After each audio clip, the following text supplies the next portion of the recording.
Good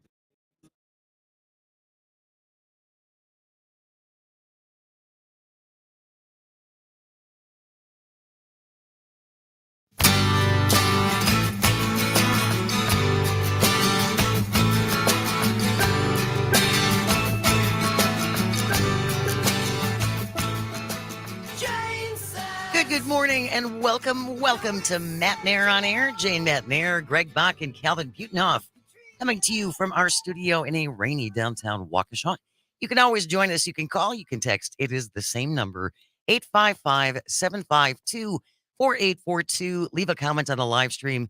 If you're watching on Facebook, YouTube, and or Twitter, we have a lot of things to cover today. If only there was something to talk about, Greg Bach. Nothing at all. I think Tony covered it pretty well when he said, can you believe the weather we're having? Yeah. I think we could talk about that all day. Nothing else really going on. Turn away, folks. Walk away. Nothing to see here. It's just going to be all light and fluffy. Regular Friday recipes. Yeah. Weather. Sure. And then favorite sock combinations. Exactly. Excellent. Yes. No, actually, there are a number of things to talk about today. Dan Schaefer will be joining us at 10:33 from the recombobulation area. We will do some debate, recap the presidential debate last night between President Biden and former President Trump. Next hour, 11:33 on Milwaukee.com's Matt Miller will join us to talk all things entertainment. And I'm very excited to hear about the new Quiet Place movie, because that is the one scary franchise that I watch. Is it? It's not a horror movie, though, right? No, but it's still scary. And so because I'm a coward, I always look up the spoilers ahead of time. Oh, yeah. So I know where the jump scares are. I'm right on board. I can't. I read the spoilers and then still don't see the movies. Oh, really? I'm such a scaredy cat. And a reminder, by the way, too, if you are in the Waukesha area, we have a wonderful farmers market here in Waukesha. Waukesha Farmers Market tomorrow from 8 until noon in the parking lot of the bank that's right along the river there. I'm going to be down there tomorrow from 8 until noon. What? So please stop by and say hello. You have a chance to register to win this really nice bicycle. And we have little tchotchkes and we have a couple chairs. So if you want to sit down with me and have a longer conversation, I absolutely welcome that. Come on down. We'll chat. Be respectful. Yeah, just, let's not yell. Yeah. Shall we not yell? All right. There's no yelling at a farmer's market. There's no yelling. We are going to get to Bing Bong Bingo presidential debate update in a little bit. Yeah. But there is other breaking news that we wanted to cover. Yeah. A lot of stuff coming out of the Supreme Court now. They are going to be issuing their immunity decision on whether or not the former president has complete and total immunity. Apparently that is coming on Monday. Yeah. But this morning, the Supreme Court ruled that an Oregon city that ticketed homeless people for sleeping outside, rejecting arguments that such anti-camping measures violate the Constitution's ban on cruel and unusual punishment. Justice Neil Gorsuch writing the opinion for the 6-3 conservative majority, the 3 liberal justices dissenting. This centered on anti-camping ordinances in Grants Pass, Oregon, challenged by several people experiencing homelessness. It has been a closely watched case. Certainly there has been a surge in homelessness. This is across the country. Mm-hmm. This isn't just happening in Milwaukee or Oregon or anywhere else. The Constitution's 8th Amendment serves many important functions, according to Gorsuch. It does not authorize federal judges to wrest those rights and responsibilities from the American people and in their place dictate the nation's homelessness policy. Liberal Justice Sonia Sotomayor, with the dissent, said sleep is a biological necessity, not a crime. For some people, sleeping outside is their only option. The city punishes them for being homeless. That is unconscionable and unconstitutional. Apparently not. Oh, I mean, cities have been doing this for years now with their fun ways of creating city benches that won't allow you to sleep on them, or putting like little bumps on ledges where if you even try to lay down, you're laying on it's just too uncomfortable. Steel bolts. It's disgusting. Well, and I think what disappoints me about this is that this applies even if all the shelters are full. So I'm not sure what the option is for homeless people and where they're supposed to go if all the shelters are full. Oh. And we don't have enough housing. We don't have enough shelters. We don't have enough of these facilities. I know it's a problem for cities. Yes. Absolutely. And it can cause lots of issues for residents and drug use. And even among the populations that are camping, there is crime and drug use and Yes. assault. So it's a mess. It Mhm. is a mess. This isn't going to fix it. No, and as with regard to your question of, like, what are they supposed to do? I have an answer to that right here. Not their problem. It's the homeless people's problems, apparently. It's they can get a house, get an apartment. It's there's the the decades-long thing of, like, they must be homeless for a reason. Just allows the heartlessness to come out, even though there are plenty of municipal solutions out there that require an investment in money, Yes. but it pays in the long run. But they don't want to see that. Again, I don't know what will happen after this and what other measures are going to be taken. Certainly, no one seems to be talking, as you said, about additional housing Mm-mm. or resources or anything like that. So it will be interesting moving forward. Another big decision from the Supreme Court this morning.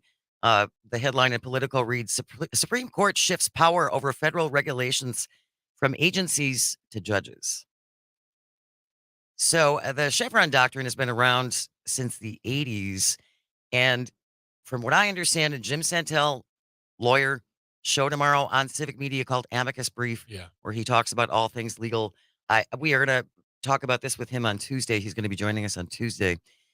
This decision will make it harder for President Biden or any future president to act on any number of policy areas, like expanding protections for pregnant workers, to curbing climate pollution, regulating AI, the Chevron deference, the Reagan era doctrine required judges to defer to agencies' reasonable interpretations of ambiguous federal laws. So essentially, agencies with scientists, like at the EPA, they would defer to the scientists to make clarifications if there were gaps in this. And now it gives it to judges. Yeah. I mean, with if we get Project 2025, those those We're not going to have agencies any will expert. Yeah, we're not going to have any experts left anyway. yeah. Uh, I mean, and this, we're talking about food and safety rules. We're talking about meat plant inspections, yeah. I these bel kinds of things. OSHA. OSHA. Yeah. This is health and safety, and And if we're gonna allow it now to be decided by a judge who may have no expertise in this particular area. yeah. I think the question I would ask would be, can the judge still defer to the agency if they wanted to? That's a good question. Yeah, And that's which we well, can ask Mr. Santel yeah. next week. We'll talk to Jim Santel about this in a little more depth on Tuesday at 10:33. The High Court's about face comes after more than a decade of campaigning from conservatives, including some of the Republican appointed justices themselves, looking to rein in the so-called administrative state.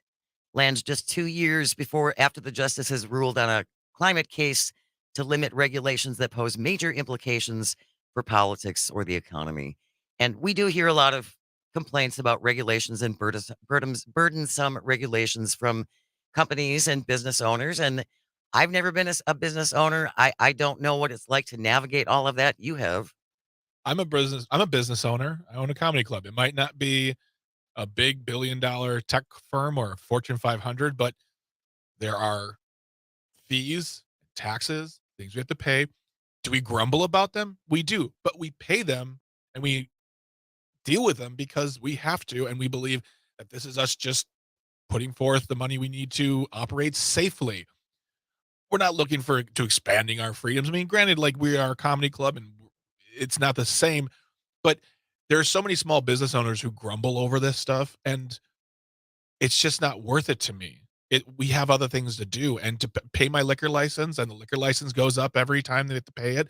Then that's just what the cost of doing business. You don't like it, then take your chances of not having one. But I mean, I don't know. I can't listen to business owners like grumble about taxes, and it's like it's not a. No one's ever been able to show me like how their business has failed because of taxes Or regulations. or regulations, even too. I mean, I don't know anybody who owns a business that is so heavy duty regulated that they're like, I just can't do it. Can't do Sorry. it anymore. We're closing. Yeah. Another decision that came down from the Supreme Court today, ruling the Justice Department overstepped by charging hundreds of people who rioted at the Capitol on January 6th of 2021 with obstruction. This decision could force prosecutors to reopen at least some of the cases. Additionally, the High Court ruled that the charge could be filed against the rioters if prosecutors can demonstrate they were trying not to just push their way in, but to stop the arrival of certificates used to count the electoral votes. I don't know how they're going to do that. I'm sorry. These people tried to storm the Capitol. They tried to stop the process. They did a treasonous act. They are treason. They are traitors. I don't want to make distinctions. They are criminals. They belong where they're at right now. And they are not hostages. They are not patriots. And if they start going free because of because the court said overstepping, then what's to stop them the next time? And the next time after that, or in 2020, if Joe Biden wins. You mean this year, 2024? Sorry, 2024. Yeah. Sorry. Whoa, what did happen there? Went back in time. Yeah, it's so frustrating. And just briefly, we wanted to give you a little update, a Popcorn King update watch. Robin Voss in the news. Nice, Calvin. Bipartisan Wisconsin Elections Commission yesterday rejected an effort to force a recall of Robin Voss after determining not enough valid signatures were collected. From what I understand, this was about they had enough signatures and they had enough valid signatures, but they continued collecting them after the end date. Oh, yeah. Done. So it was kind of a procedural thing. Yeah, usually is. But that is the procedure. Yep. And the people, obviously, who support the recall, they are not happy about this. No. And they want the entire Wisconsin Elections Commission now to deband. Just go away. Well, I'll tell you what, on my way home tonight, I'll stop by the guy's house because I live a couple miles away from the headquarters, which is a dude's house. And, of course, Robin Voss had called the people targeting him whack jobs and morons. And stupid. And stupid, just in case you forgot. All right. We are going to talk about the presidential debates coming up and a little recap. Pull out your cards for Bing Bong Bingo presidential debate cards. Oof. Yeah. We're the ones who came up with it. I can't remember. I know. Stay close. You're listening to Matenaer On Air. This is the Civic Media Radio Network.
Actually, I'm tired and calling it a night. Come on now, it'll be a delight. We all get down on bingo night. Bingo night, bingo night. Good morning and welcome back to Matenaer On Air. Jane Matenaer, Greg Bach, the Calvinator on the board, coming to you from our studio in downtown Waukesha. You can always join us. You can call, you can text. It is the same number, 855-752-4842, or leave a comment if you're watching on the live stream on Facebook, YouTube, and Twitter. Just a reminder, if you are looking for some new snappy stuff to wear Over the summer, go to civicmedia.us. Look for the little shop button in the upper right-hand corner that will take you to the Civic store. And we've got some really nice t-shirts and some nice hats and some other tchotchkes if you want to check that out. So help spread the word and buy some Civic Media merch. Yeah. And help us get the word out that we exist. As promised, a Bing Bong Bingo presidential debate update. If you had your debate cards that we had on offer yesterday, and this was all courtesy of Penny and LaCrosse who came up with it. Here's the headline from Channel 12 WISN here in Milwaukee about last night's face-off between Donald Trump and Joe Biden. A raspy and sometimes halting Biden tries at debate to confront Trump, who responds with falsehoods. I'm really tired of that word. Falsehoods? Yes. It sounds like a fancy word for lying. It is. It was full of lies. It was, Lies. but it was a fire hose of lies. Yeah. And granted, President Biden did not start out strong last night. No. He didn't. No, I got the text messages to prove it. I mean, everyone was worried out the gate. But as things went on, I think he got better about the middle of the debates, and then things didn't end badly. I don't know why they were talking about whose golf game was better. That we could have lived without that. That's just so ridiculous. Way to make yourselves look even more elite. I am seeing a lot of criticism this morning about Jake Tapper and Dana Bash and how they just allowed, there was no real-time fact checking. No. None. They just, when Donald Trump would spew all these falsehoods, they just let him go. They just let him go. And then they took the time, though, afterwards, after most people had shut the TV off, then they brought in their fact checker, Daniel Dale. Yeah. Who spent 2.5, almost 3 minutes of a list of all the lies that Donald Trump said during last night's debate. Calvin, let's play debate fact check number 1, please. He said some Democratic states allow people to execute babies after birth, an egregious lie that is illegal in every state. He said everybody, even Democrats, wanted Roe v. Wade overturned. Roe was supported by 2/3 of Americans, even more Democrats. He said every legal scholar wanted Roe overturned, abortion returned to the states. Legal scholars have told me directly this is not true. He said the U.S. currently has the biggest budget deficit ever. No, that happened under Trump in 2020. He said the U.S. currently has a record trade deficit with China. That also happened under Trump in 2018. He said Biden personally gets a lot of money from China. Zero evidence of this. He said there were no terror attacks during his presidency. In fact, there were multiple attacks. Daniel Dale last night after the presidential debate with 3 minutes of all the lies that Donald Trump spewed without being stopped at any point by Jake Tapper or Dana Bash. No, not one bit. And people were, like you said, so upset. I was upset because at the very least, Jake Tapper has made it his calling card to consistently rail on the former president. So you thought, oh, okay, here we go. Jake's going to step in. Nothing.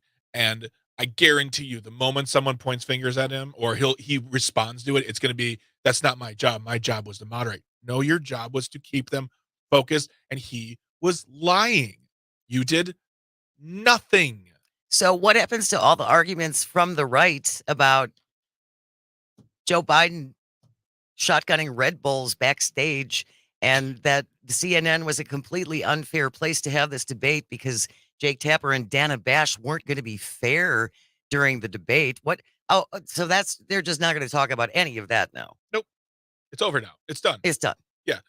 Trump, as you actually texted me, he said, you said doesn't look insane. I think that was the words you used. And that was my takeaway was, he didn't look nuts. Yeah. Yay. Good job. I don't know that that's enough to make me vote for him that on this one occasion. And I do have to applaud Donald Trump's trainers because the fact that he was actually able to control himself, that couldn't have been easy to get him to do that. I mean, what kind of treats do you have to involve in order to get him to behave? Burrito bowls and Diet Coke. Is that it? Yeah. Big Macs? But isn't it? I mean, okay, I don't. It's weirder when he's composed for a long amount of time. Because it never happens. It happens so little because you're always waiting for arms a flailing, fingers a wagging, voice and sweat. But when he's composed, you're like, oh God, what's Who's happening? this? What is happening right now? When's this all going to come crumbling down? Like, you waited for it and just never really. Again, I give well done trainers. You think they use a clicker? Oh, maybe. Could respond to that. Liz from Saukville texting and listening here on WAUK. I don't care that President Biden stutters, loses his train of thought occasionally. He has accomplished so much, and that's what matters to me. And Laura from Wisconsin Rapids listening on WFHR, not having real-time fact-checking in the face of Trump's boastful dishonesty is embarrassing, in my opinion. And it's journalistic malpractice. Yeah, absolutely. This isn't just like if this was 30 years ago, well, 30 years ago, they wouldn't be telling that lies in that volume.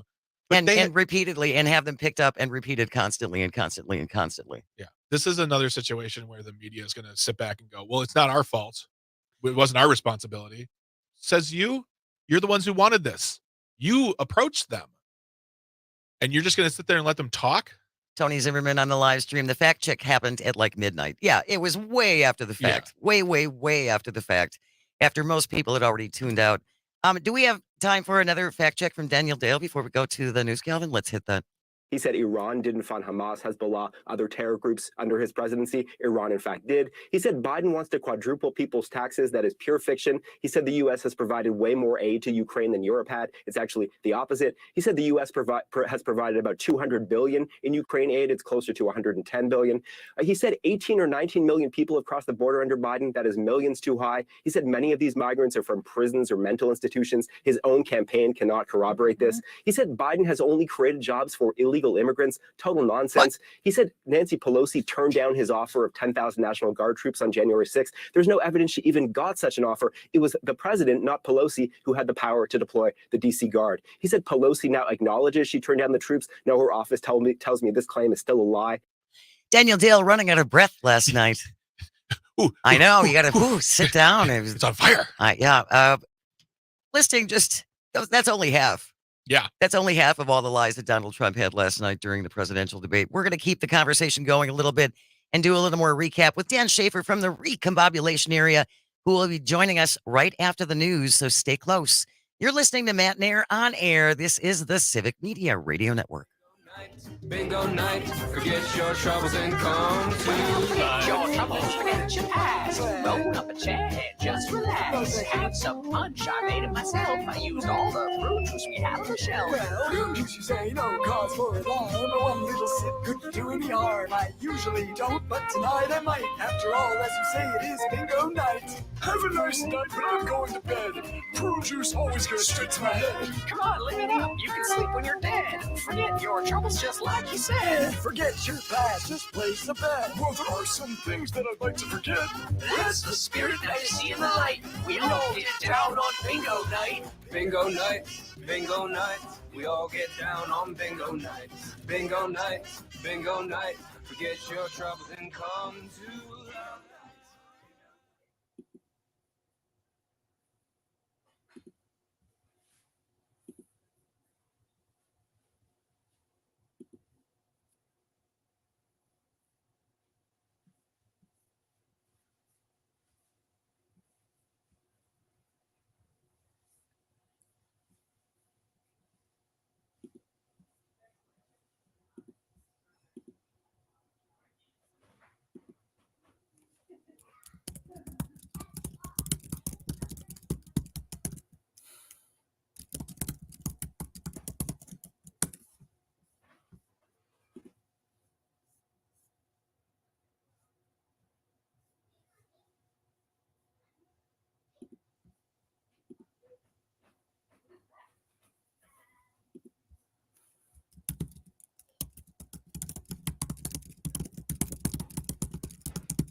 All right, I'm on in a minute here.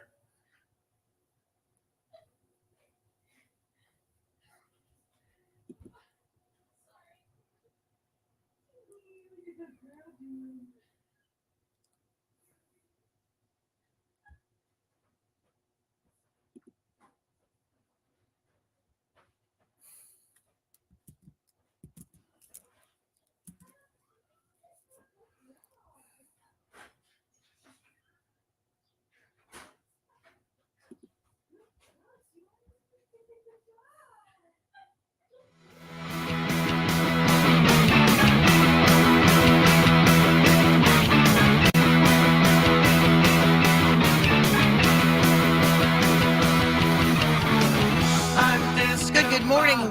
Welcome back to Matenaer On Air. Jane Matenaer, Greg Bach, and Dr. Slide on the board, coming to you from our studio in a gray downtown Waukesha.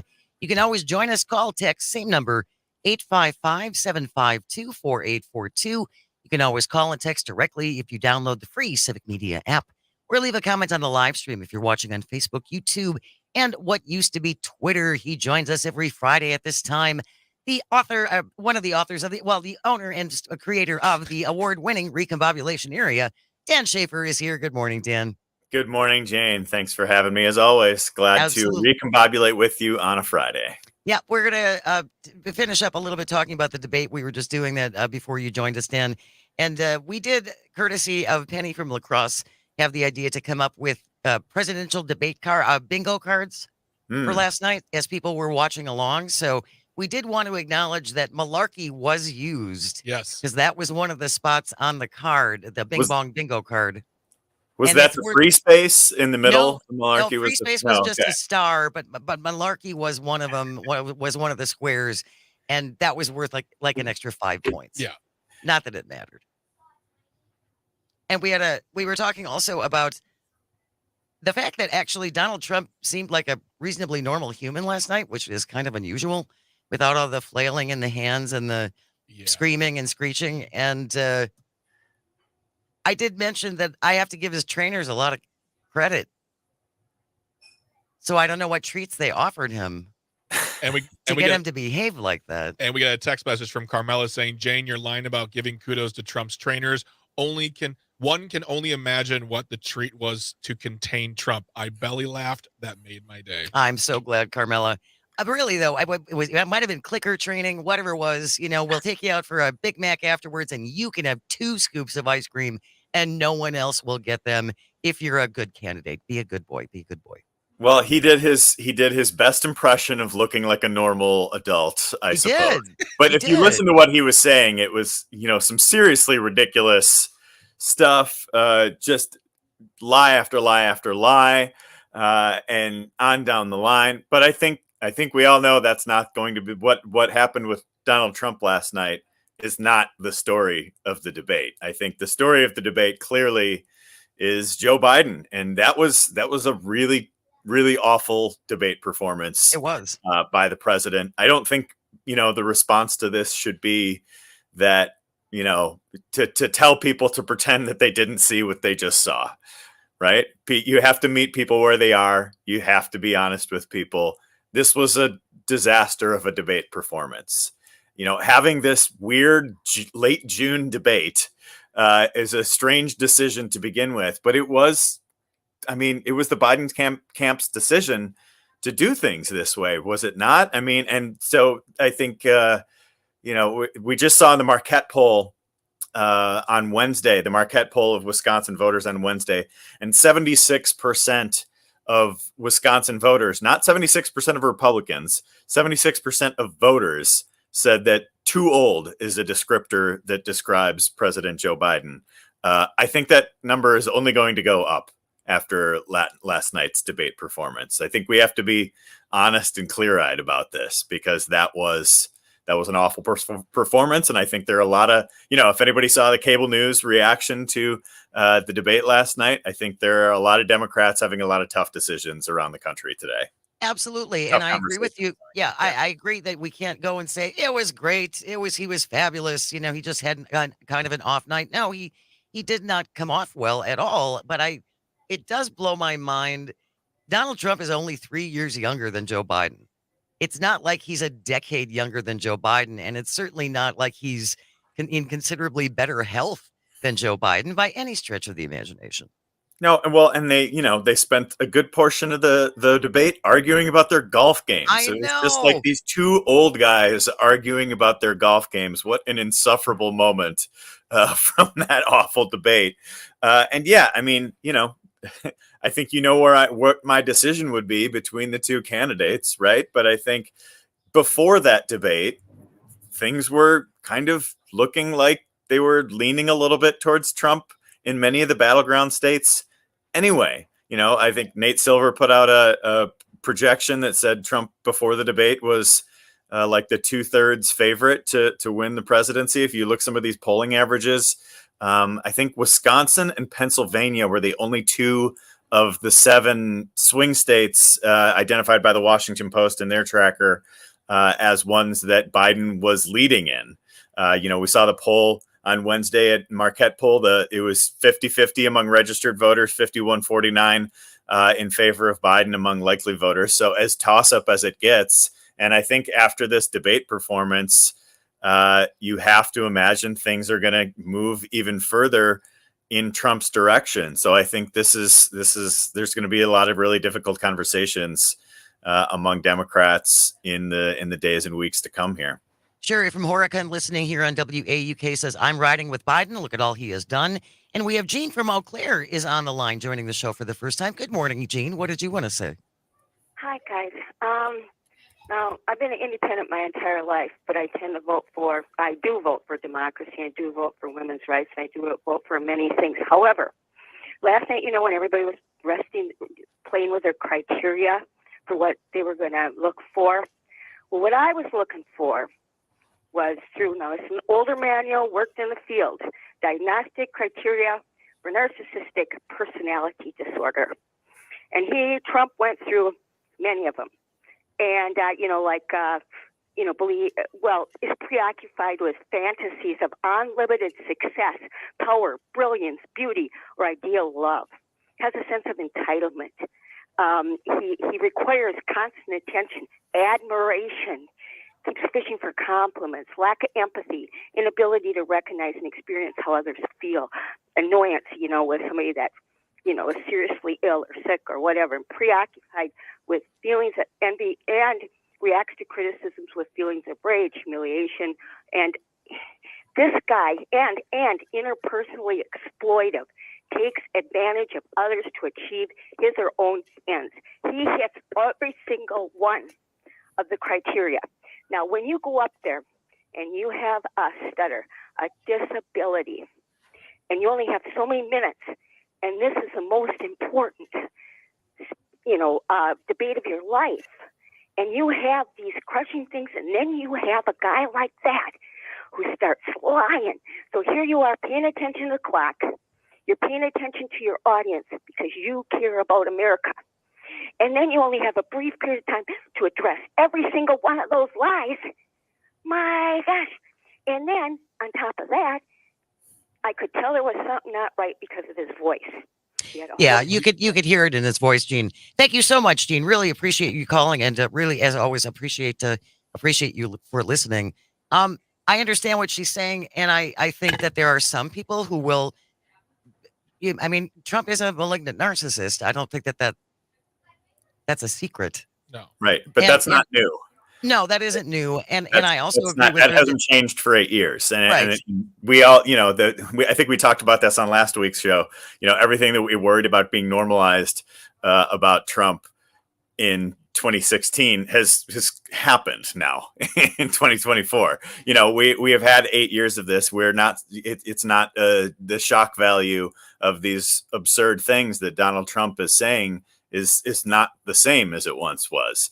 Trump is all of those things you just described, our listener just described him as. But the story from the debate is that Joe Biden doesn't look like he did 4 years ago. He doesn't look like he did 4 years ago. And so I think that's a really, I think a lot of people around the country having some sort of sober realizations here about where things are with this presidential race and where things are with the president in general. But look, I think it's also important to remember that this is not the only race on the ballot. Right. I saw a couple of people point this out last night.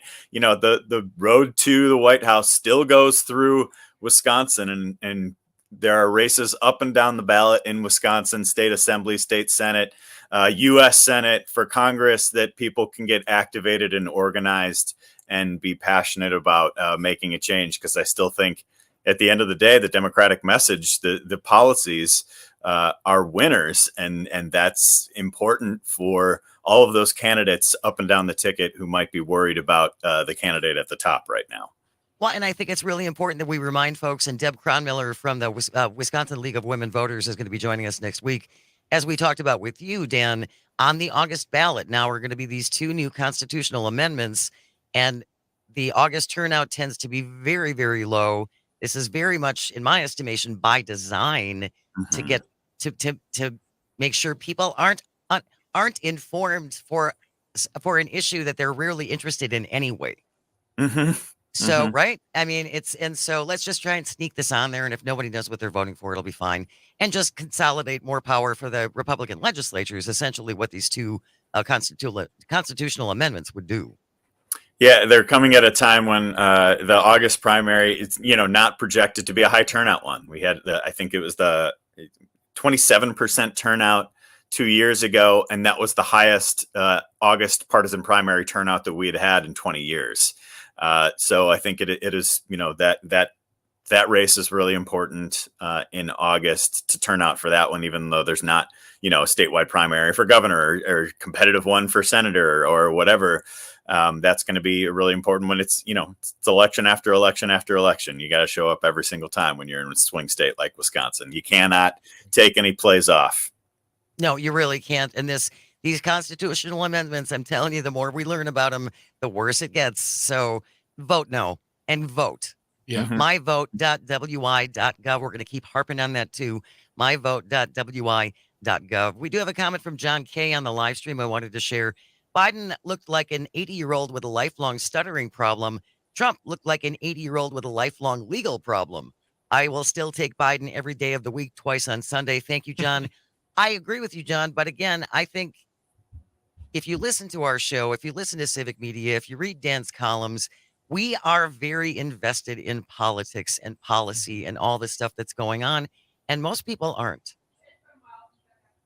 I think you have to look at these debates as one of those moments that, people who are not tuned into politics like we are, writing weekly columns and hosting daily shows, some people might only tune in for a debate. I think there's just overall, there has just not been a whole lot of enthusiasm for this presidential race. We saw that in the polling from Marquette earlier this week as well. So I think, a lot of people who might not follow this regularly kind of in denial or not really caring that we're getting a rerun of the election 4 years ago, and to finally sit down and hear what these candidates have to say. You can't be encouraged if you sat down, if you're a Joe Biden supporter, that you sat down and watched that debate last night. Just, point blank, it's a disaster of a debate. We were talking about it. I was talking to my mom about this morning. I was saying, for a lot of people, the debate is like the playoff season. They'll get involved when it's after the conventions, right, after they've made it through. That's when, because on record has to be the weirdest debate in modern history. There's pretty much no primary. I mean, there was a very truncated primary. It was useless. Yeah. We had a debate between the two candidates before they were nominated. And we can talk about the RNC coming up in a moment, but the RNC is kind of like, where's that going? Like, it just seems to be falling down a hill, and people who are used to a certain schedule, at least with their elections, are like, I don't know what's going on. Why are they debating in June? Now, yeah. Yeah. Dan Schaefer is here from the recombobulation area, and we're going to talk about the RNC coming to Milwaukee in just a couple of weeks. Stay with us. You're listening to Matenaer On Air. This is the Civic Media Radio Network.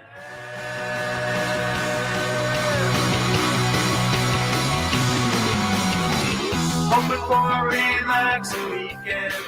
Once I get strapped in the tube, wheels up and we'll be rocking. Getting out of frozen Wisconsin. I need you to recombobulate me. I want you to recombobulate me. I need you to recombobulate me. Won't somebody recombobulate me?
Thank God it's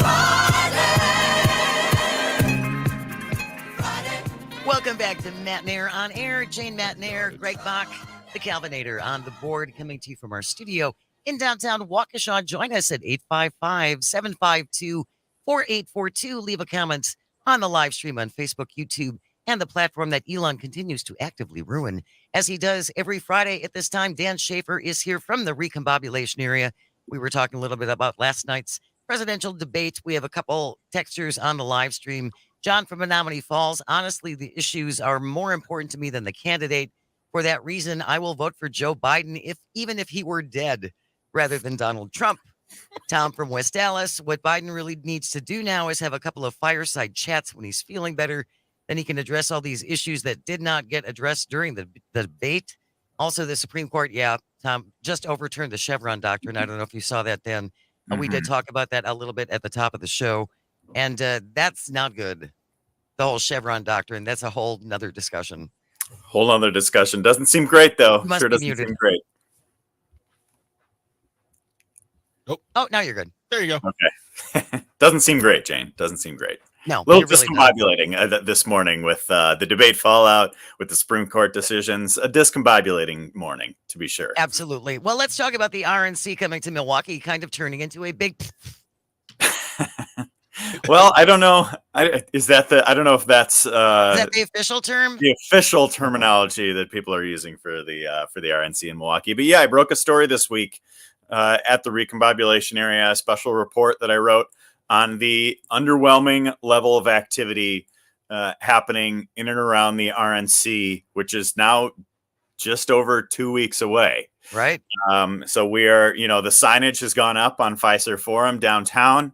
And the event is rapidly approaching, but there are a number of venues, restaurants, and bars that are still kind of wondering when this level activity is going to pick up. So there have been a couple stories over the past month about some certain restaurant and bars and waiting to see what was going to happen.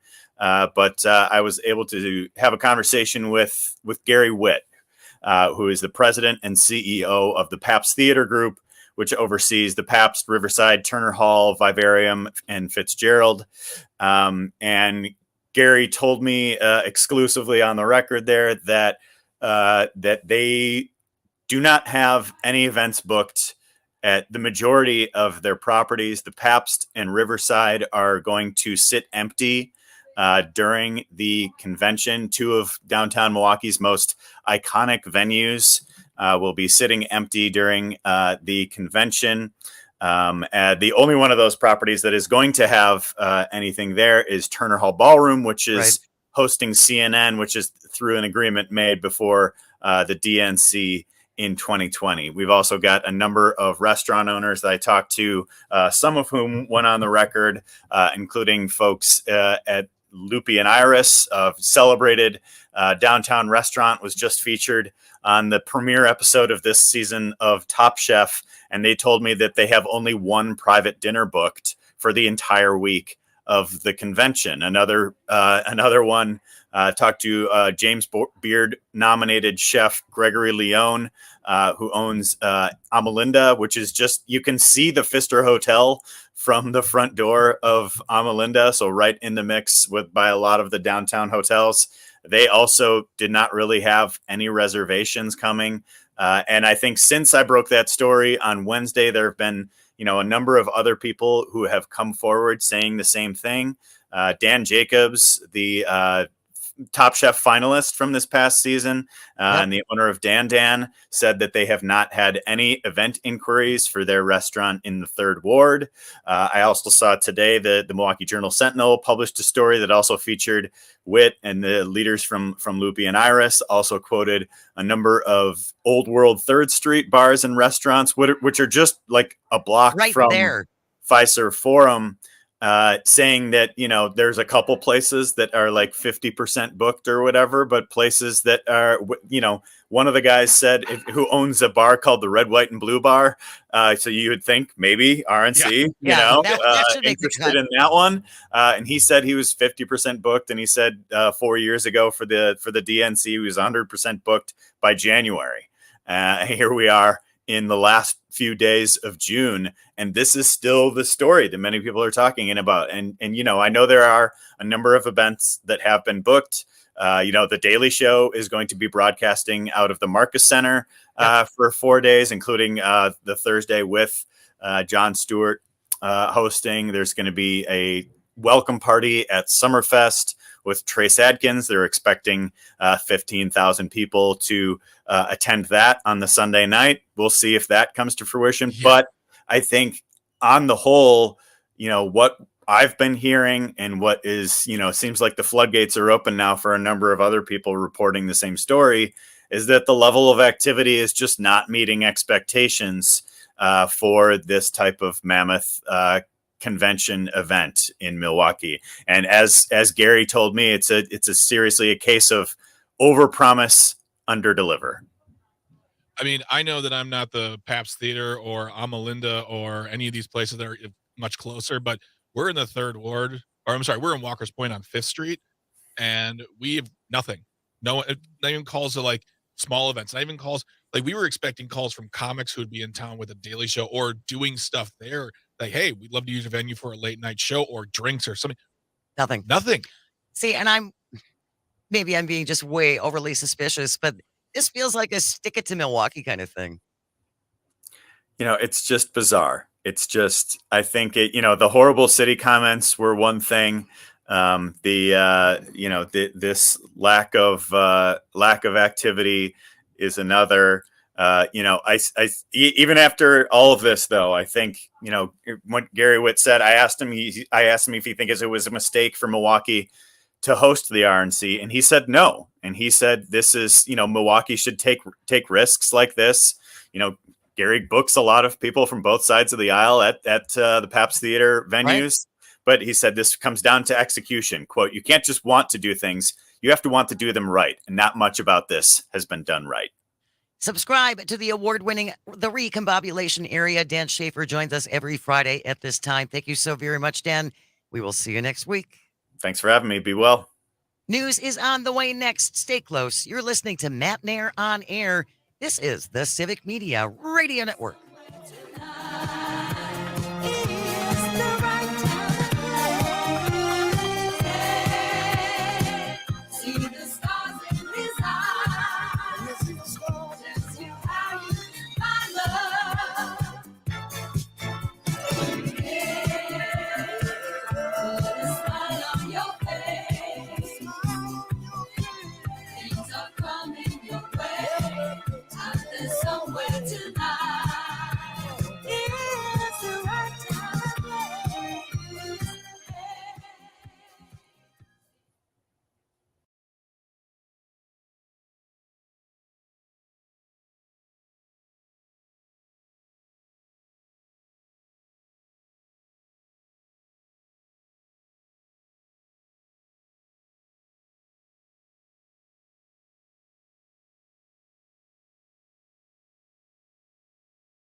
good morning, and welcome to Matenaer On Air. Jane Matenaer, Greg Bach, and Calvin Butenhoff coming to you live from our studio in downtown Waukesha. You can always join us.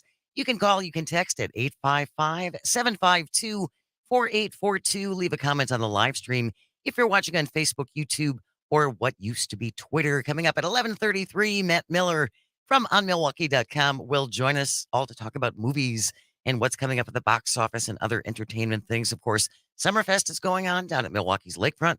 Got 2 more weekends. And I hope you're having a good time, Summerfest people, and staying dry. That has never stopped Summerfest people. That will not affect Summerfest people at all. You know what makes my beer taste good, Jane? A little rain. Rainwater. You want to cut it with a little rainwater. Exactly. So Matt Miller joining us at 11:33. Hope you can stick around for that. Wanted to start off this hour. This just hit JS Online from Paul Smith. Coalition forms to propose solutions to DNR's fish and wildlife funding shortfall. The Wisconsin Wildlife Federation leading a coalition to propose solutions to this funding shortfall, the agency projecting $15.5 million deficit in 2026. And I think we all agree that we love Wisconsin, and one of the things that we love so much about this place are our rivers and our lakes. Yeah. And all of the incredible natural resources that we have here.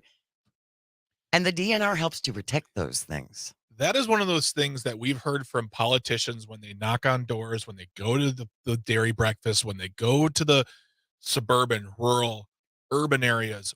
That is something that does connect us, a sense of conservation, yes, of taking care of our land, and we don't want to mess with that.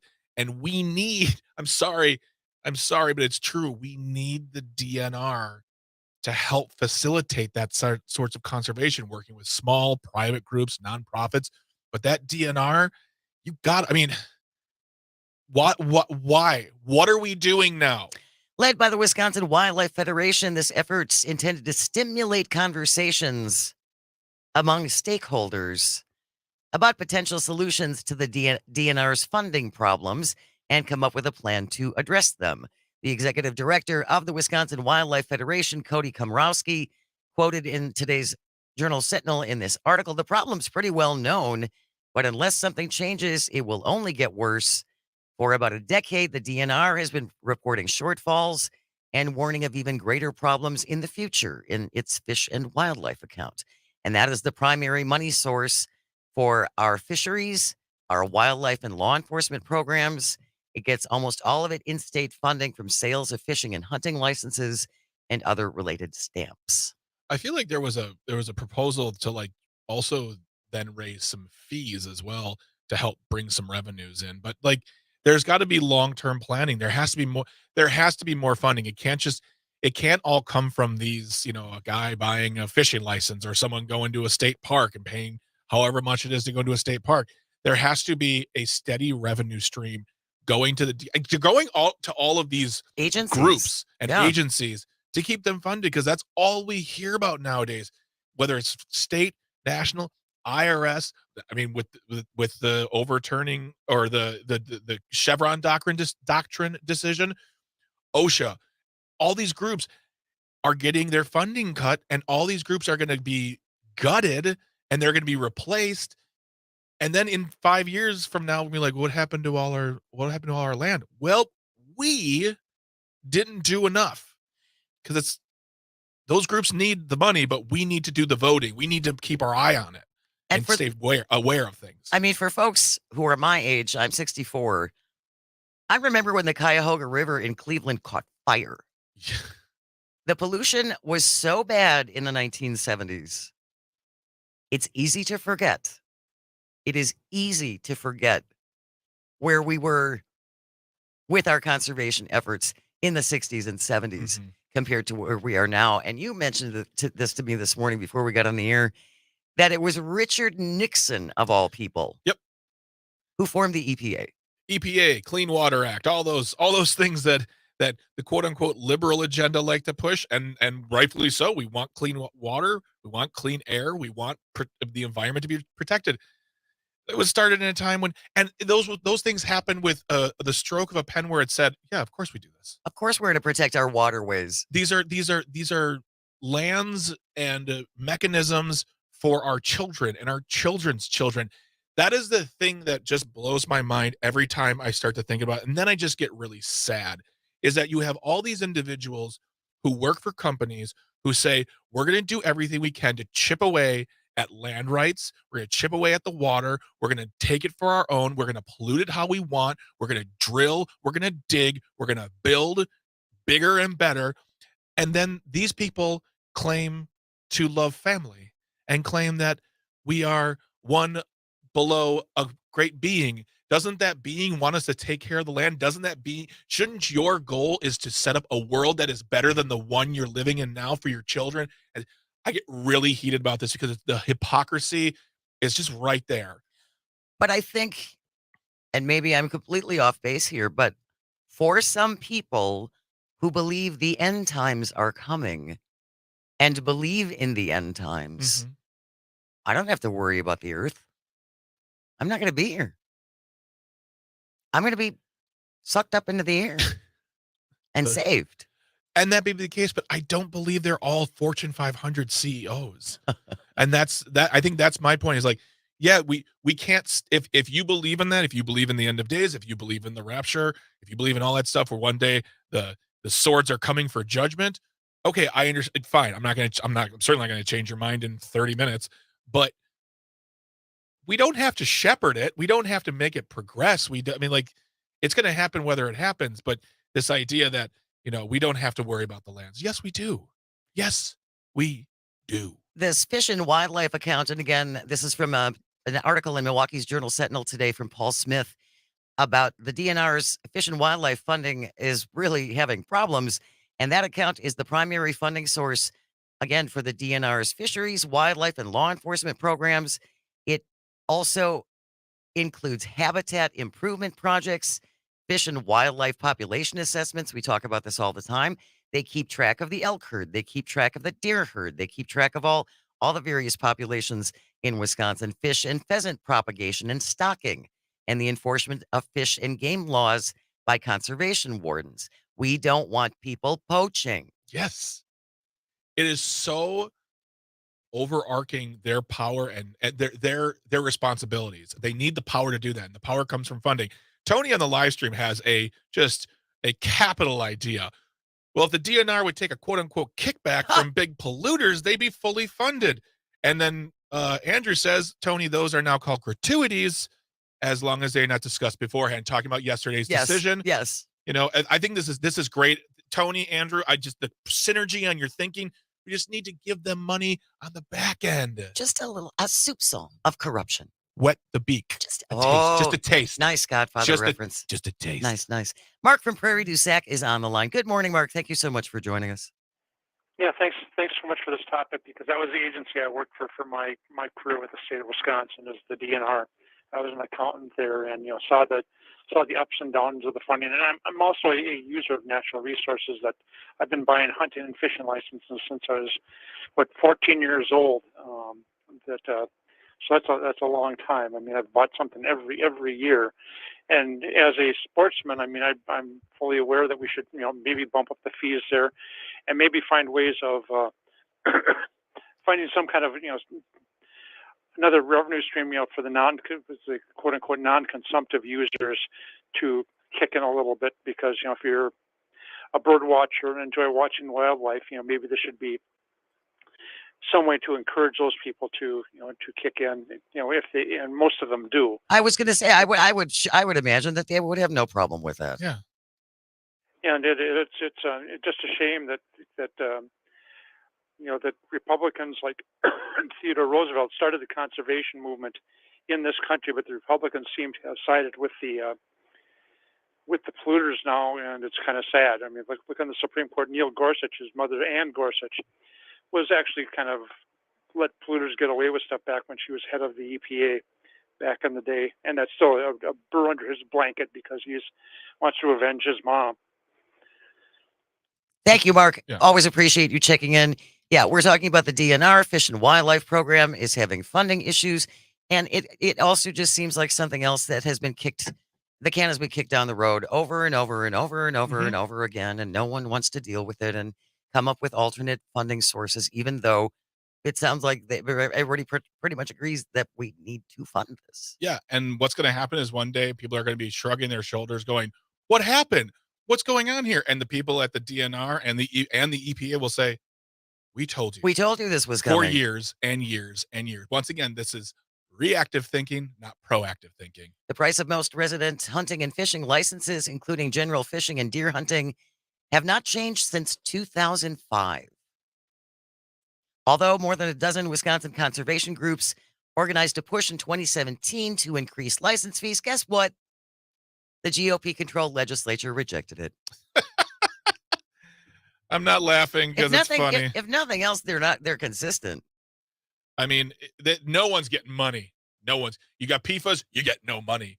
You want good conservation of the land, you get no money. I mean, how many of the GOP members in Madison are hunters and fishermen? I'll bet you a fair amount. But yet they're just going to let this slide.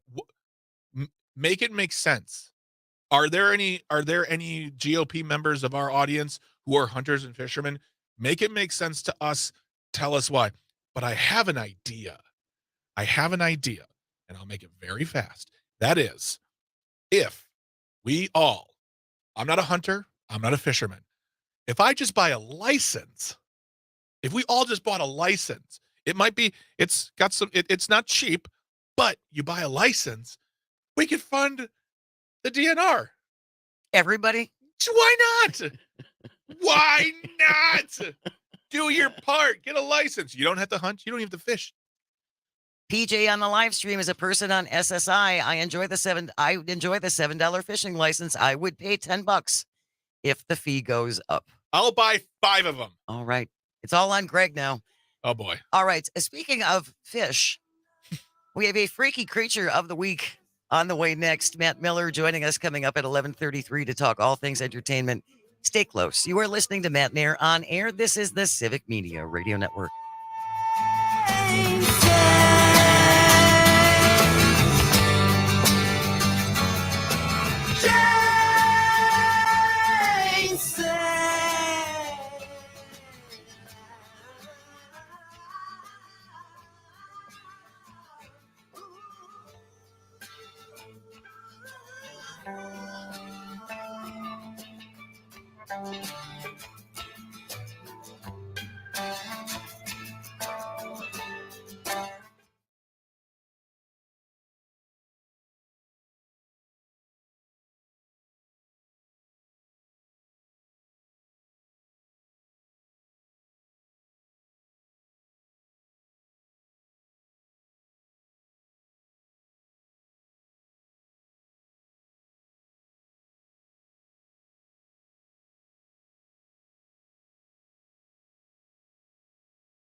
Good morning. Welcome back to Matenaer On Air. Jane Matenaer, Greg Bach, Sweet Calby on the board, coming to you from our studio in downtown Waukesha, where you can always join us at 855-752-4842, or leave a comment on the live stream if you're watching on Facebook, YouTube, and what used to be Twitter. We are talking about an article in today's Journal Sentinel from Paul A. Smith. Coalition forms to propose solutions to DNR's fish and wildlife funding shortfall. This has been a long time in the works with the DNR, this particular part having funding issues. And Mike from West Bend is joining us on the phone. Good morning, Mike. Thank you so much for joining us. What did you want to say about this? Well, first, thanks for having a program like this. It's very enlightening. Very few radio shows will talk about this. I have a house in the Upper Peninsula of Michigan. I have a home, obviously, down here in the Kettle Moraine. we haven't had a conservation leader as a governor, probably Tony Earl or Knowles. None of the governors are conservation leaders in our state. Now you go to Michigan and you have Whitmer. She takes the COVID money, millions of dollars, and builds great boat slips and helps out the Western UP and puts all of that money into that DNR fund up there to help them keep them going. That comes from leadership. And as far as our legislatures, both sides of the aisle dropped the ball. And at 75 years of age, and I've been a trapper for over 40 years, if you would buy licensing, I buy all of it, a CP license every year, even though I don't use much of it because others do. And I think they should also register non-motorized boats. And I think people should pay to use the horse trails. I think there's a lot of interesting ways to fund, but they're going to need that money because I got 10 years of being paid by the DNR. Well, my funding was coming out of that funding program. And, things don't take care of itself. Right. We're right, Mike. We are supposed to be taking care of this stuff. We are supposed to be the stewards of this. Exactly. Texter listening in Madison on WMDX, under Walker, state parks needed to be self-sustaining, including the building projects. And Mike seemed to kind of agree with what you said, Greg, about everybody buying a license, whether or not you're going to use it. Yeah. Andrew from Maine texting in, if every Wisconsinite bought a fishing license, the DNR wouldn't have to spend as much time checking and enforcing licenses because everyone would have one. Let's just make it part of your regular driver's license too. So you get a fishing license, the real ID /fishing gaming license. I'm totally down for this, folks. Let's put in the work. Let's get this done. We'll do it together. Madison won't help us. We'll help ourselves. It is really disappointing, to Mike's point, though, to see the lack of stewardship. Yeah. And it's frustrating to see, once again, Michigan, Minnesota, doing these things that, of course, just seem like of course we're going to do this. Yeah, that just makes sense. And we have to hem and haw and get embarrassed that our state legislature either doesn't have the time, the desire, or the capabilities of making this happen. They have vacation they have to use, Greg Bach. They've got places to go, and people, it's just not here. This is we're almost in July, so that's they are month 4. They're going into month 4 or 5 of their 10-month vacation. Nice. Oh, that's nice. Guys, just remember this when you get back, okay? Just put it on the docket for when you get back. It'll wait. It'll wait. Oh, and by the way, and I'm sorry I didn't have a chance to mention this to Mike, and I'm sure he'll agree. Mike, just tell Michigan we want the UP back. It's ours. It's ours. It's ours. I'm sorry, it just is. Sharky from Racine is on the line. Good morning, Sharky. Thanks for joining us. Thank you for all this great programming. I've been going up to the Monaco area since I'm 6 years old. And today, as we speak here, all 6 of our family cars have the state stamps for the state parks as well. And I buy a fishing license, I buy a hunting license. And I tell you what, though, as I proceed and move, I'm 65, I'll tell you what, nothing burns my your bacon? Posterior? Your bacon? Yeah, bacon. To remember the story about Mr. Walker.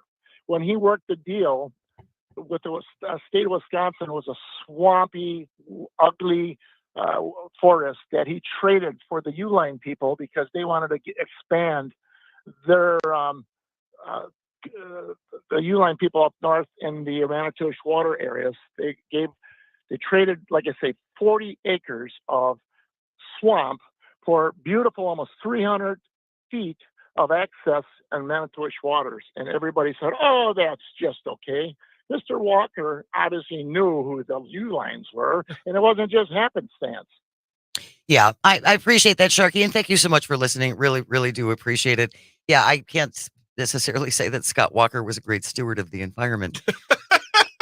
But there is this frustration, and I think it can be across the board that we are all frustrated with our legislature sitting on $4 billion. Yeah. Is it $4 billion? Of a surplus. And they know better. on what it should be spent on. Sitting on other monies that are earmarked for specific projects that they're just not going to release, because to do that would to give the other side a win. Can't have that. No, can't have that while we sit here and suffer. Just a couple of minutes left. And since this is what we teased, I do think it's important that we mention this. And we'll get a picture in the show notes because you actually need to see this. This is the freaky creature of the week. Earlier this month, a massive fish thought to only live in temperate waters washed up on Oregon's North Shore. It is a 7.3-foot hoodwinker sunfish. It's enormous. Yeah, it looks like a big old cast iron skillet. It shows a flat, round gray fish lying on its side in the sand. You don't appreciate how big it is until you see the photo of a person kneeling next to it and a pickup truck parked next to it to give you some appreciation for just how large this fish was. 7.3 foot, 2.2 meter. Hoodwinker sunfish, not here in Wisconsin, but it showed up on the beach in Gearhart at the beginning of June, according to the Seaside Aquarium in Gearhart, Oregon. We'll put a link to that article in the show notes. Give Greg about an hour. What is that face for? It's just sad looking because I didn't know there were more than one picture. Now I'm looking at all the pictures and now I'm sad. It's a big fish. It's a big fish, but it's a big, sad looking dead fish. Well, yeah, it's dead now. Yes. You going to be okay? I'll be fine. Regroup. Okay. News is next. And then when we return, Matt Miller from OnMilwaukee.com will be here to talk all things entertainment. I hope you can stay close. You're listening to Matenaer On Air. This is the Civic Media Radio Network.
Good morning. Welcome back to Matenaer On Air. Jane Matenaer, Greg Bach, the Calvinator on the board, coming to you from our studio in downtown Waukesha. You can always join us.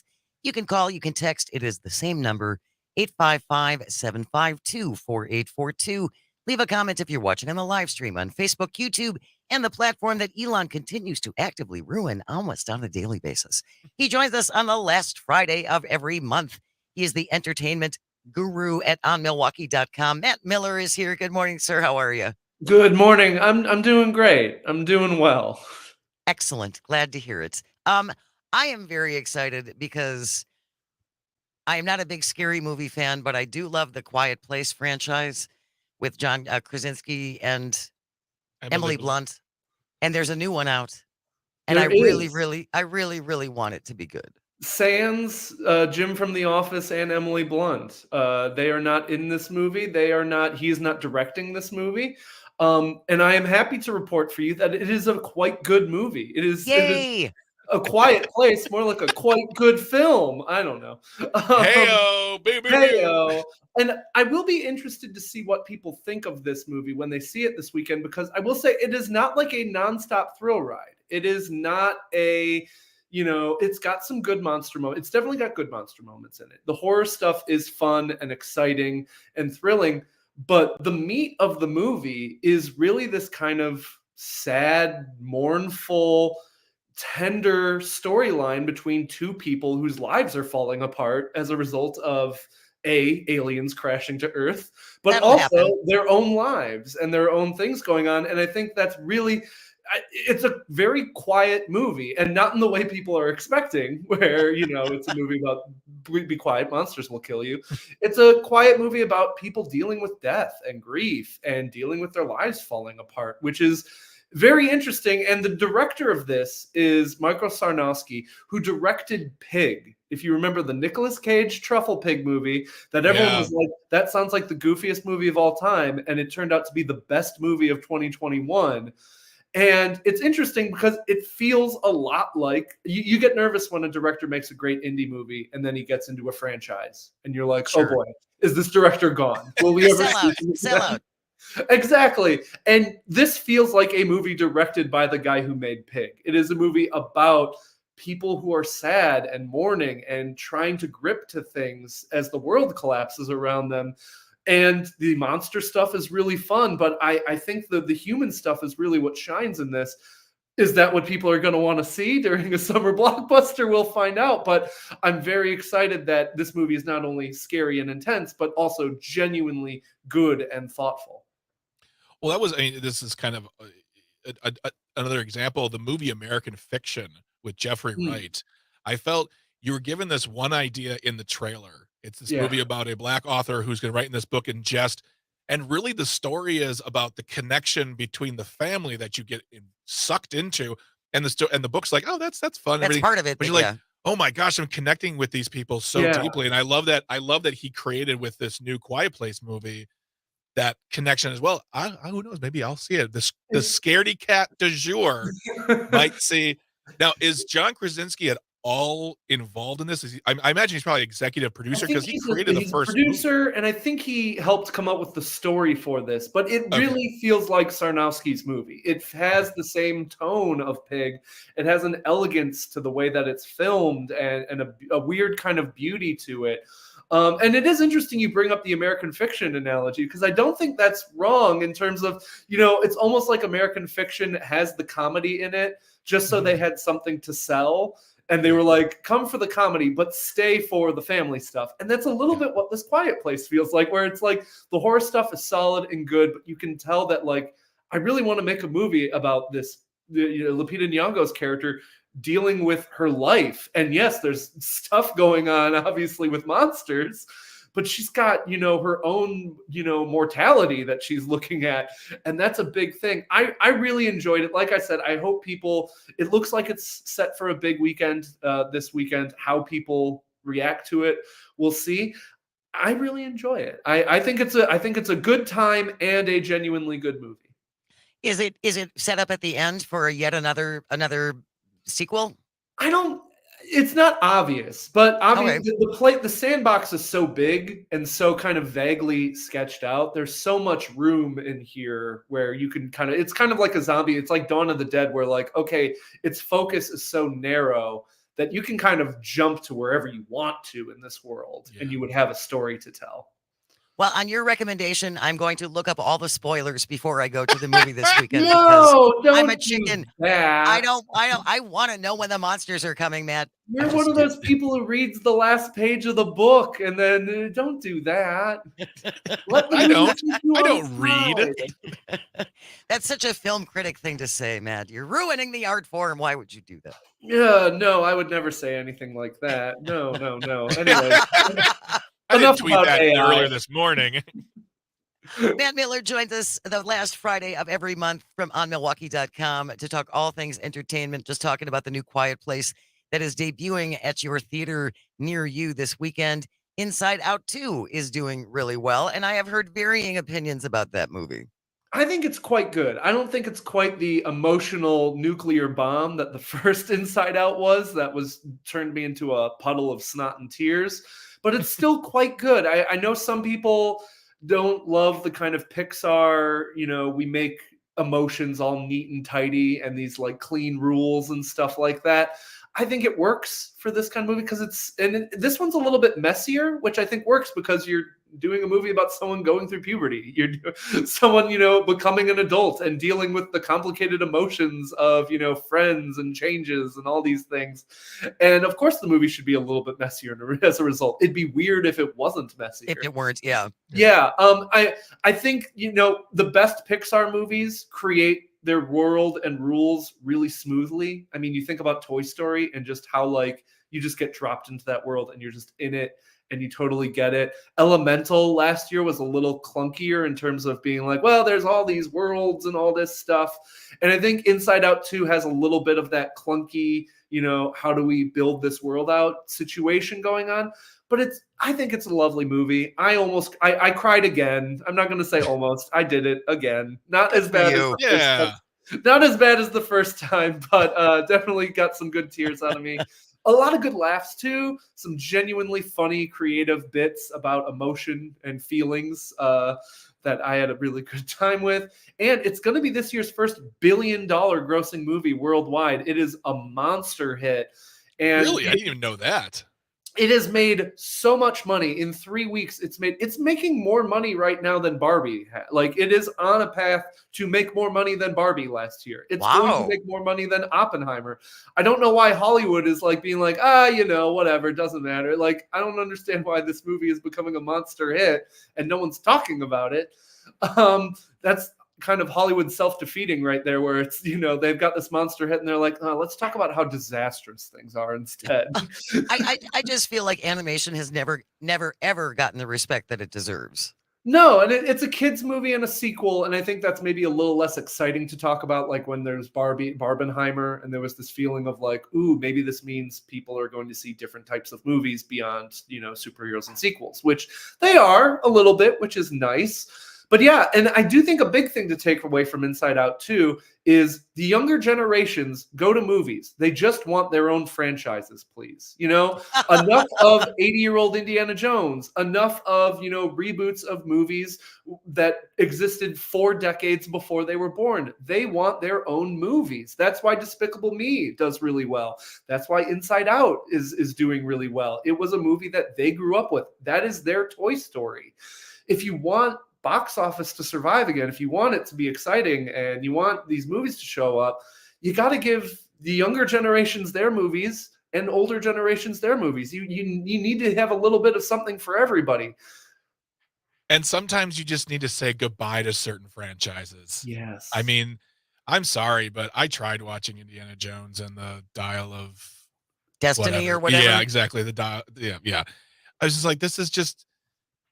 It's too little too late. And someone put it really well. They said, in the years between the 4th one and the 5th one, there were no games, there were no comic books, there were no TV shows. It was just all of a sudden they're like, here's another Indiana Jones movie. And a lot of young people are like, who's this? Why should I care about this guy?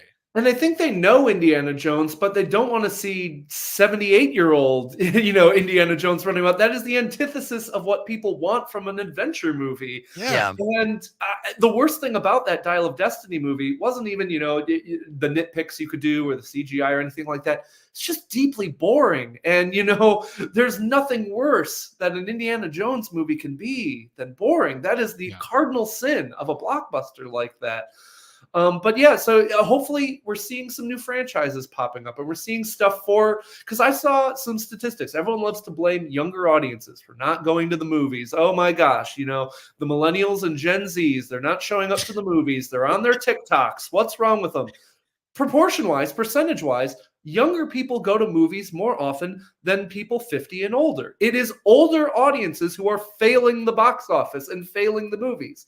And in part of that is older audiences look at the lineup in theaters. What's there for them to see? There's not a lot of movies for adults anymore. There's one this weekend, the Kevin Costner Western movie, the Horizon one. Oh, that's 3 hours. 3 hours long, part one of a 2-part movie experiment he's doing this summer. He wants starring his son. His son is involved in it, but listen, when you put $40 million of your own money into a movie, I think you kind of get free reign to be like, and my son gets to be in it. That's fine. I think you kind of get that right. That's and I want to roll for.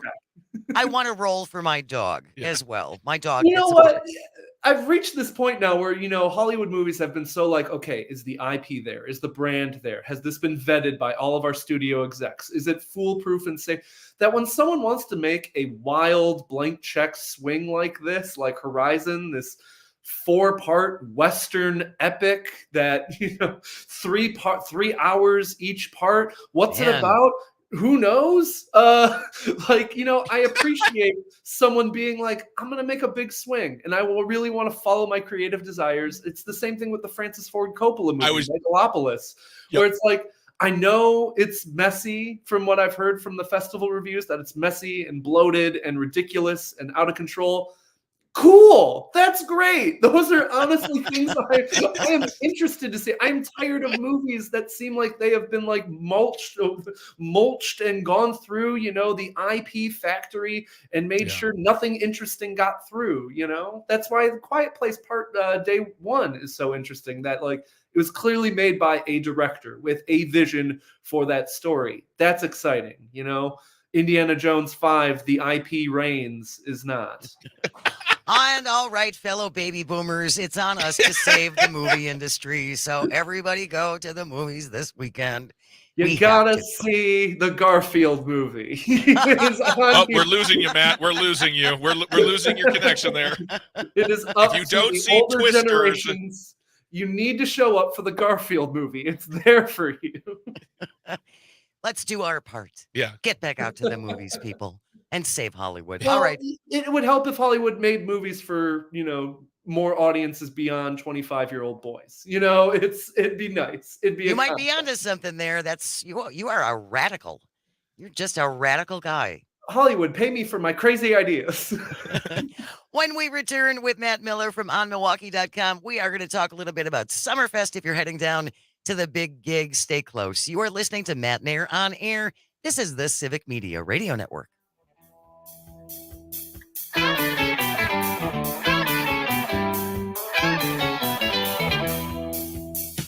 You think it's just a movie on a silver screen, and they're all actors and they won't sing.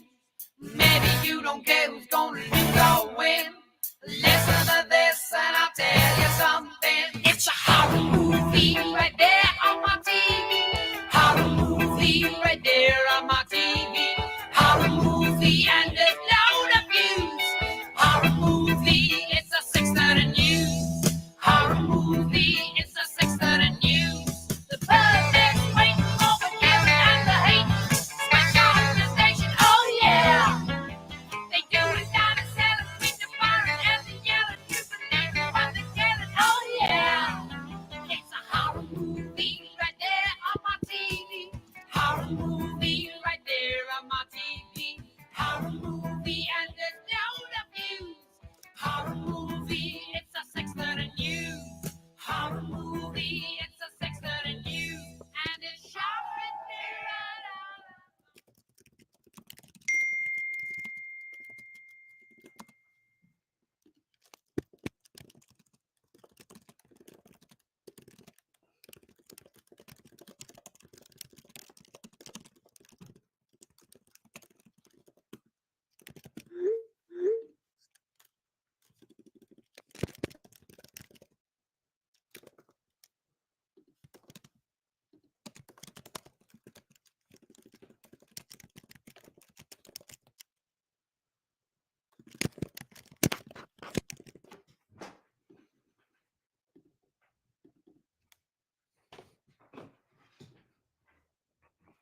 Punk cat, you know that.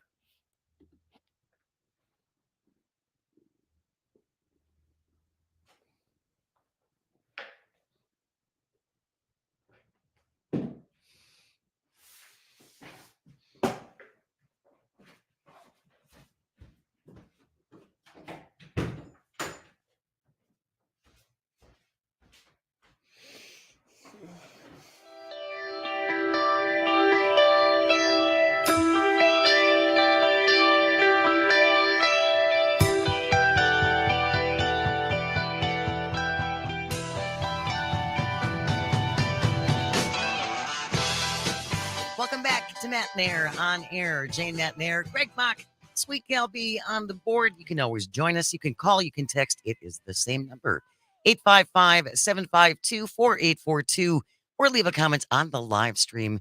If you're watching on Facebook, YouTube, and what used to be Twitter, he joins us on the last Friday of the month. Monday is July, everybody. Matt Miller is here from onmilwaukee.com. And just a real quick reminder, if you are in the Waukesha area and you're looking for some fresh flowers or fresh vegetables or a scone that could potentially change the course of your entire life, Scones are so good. I will be at the Waukesha Farmers Market tomorrow from 8 until noon. So please stop out and say hello. You have the chance to register for this really nice bicycle, and we can chat. We have a couple chairs. If you want to sit down and make it a long chat, I'm here for you. Just keep it. Let's not be yelly. No, we don't yell. We try not to yell. This isn't a yelling house. It's not. We don't live in a yelling household. All right, Matt Miller, Summerfest this weekend. Is there anybody that you are excited to go see? Yeah, so I'm very excited. I'll be at Keith Urban tomorrow night, which I'm very excited about.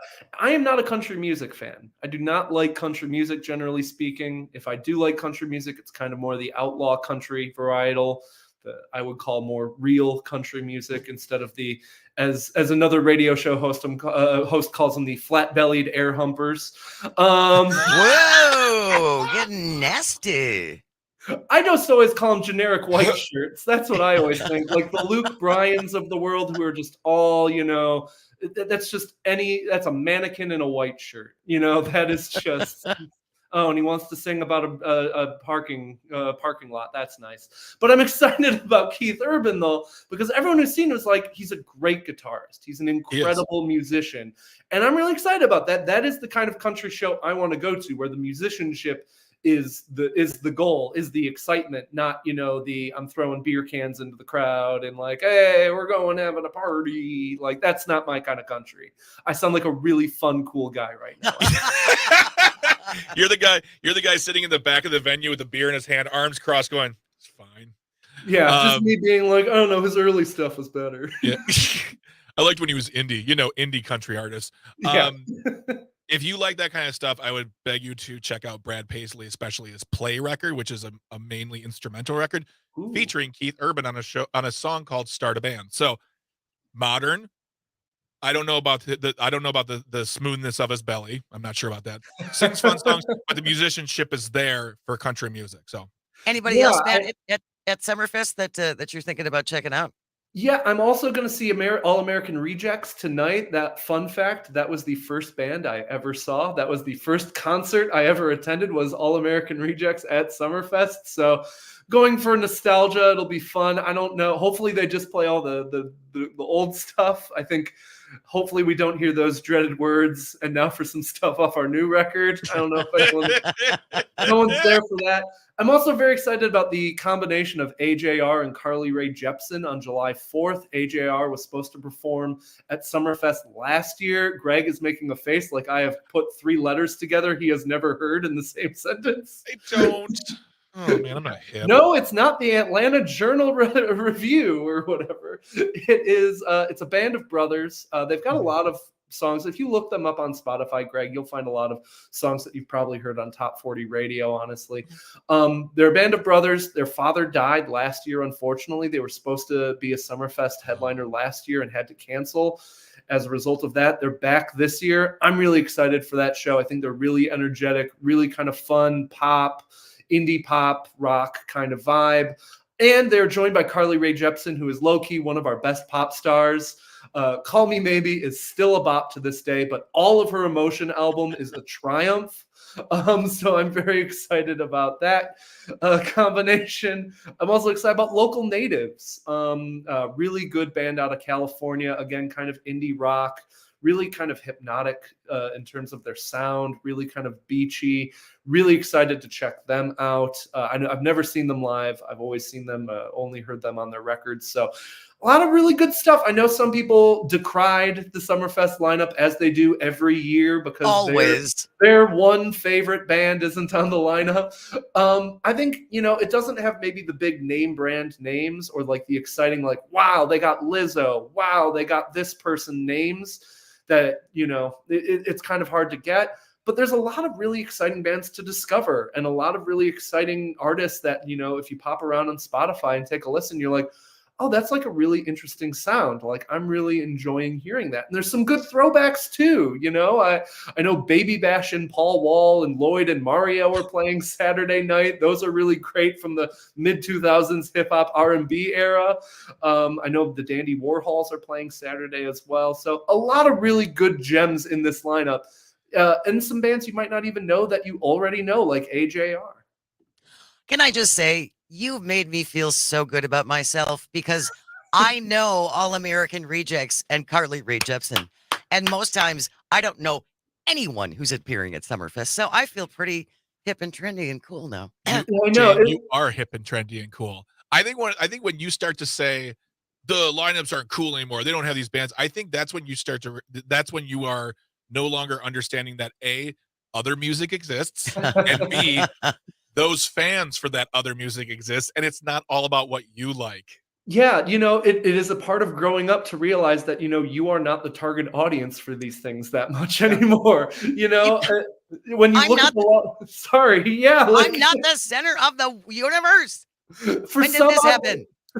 I mean, as a white 33-year-old male, I've got pop culture aimed at me for the rest of my life. Like, I've got things are in the book for me. But even it's nice that Summerfest is they've got some TikTok artists, and sometimes that doesn't work out great. Sometimes they're not ready for the spotlight, but sometimes you are getting these exciting new acts that are thriving, and maybe you don't know their names, but maybe you've heard their music across TikTok or across other places. So I think it's a really good lineup this year, and then there's a lot of stuff to see. And even if you're not going down for the music, they've got a bunch of fun drinks and fun company down there, and the lakefront's gorgeous. Come see our wonderful, not horrible city.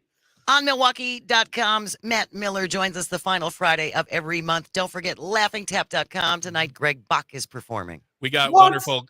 I am performing tonight, 7:30. Let me know if you want to go, Matt. Tony on the live stream really quick said, Jane, you will always be at the center of the Amory universe, followed by Andrew. Amory.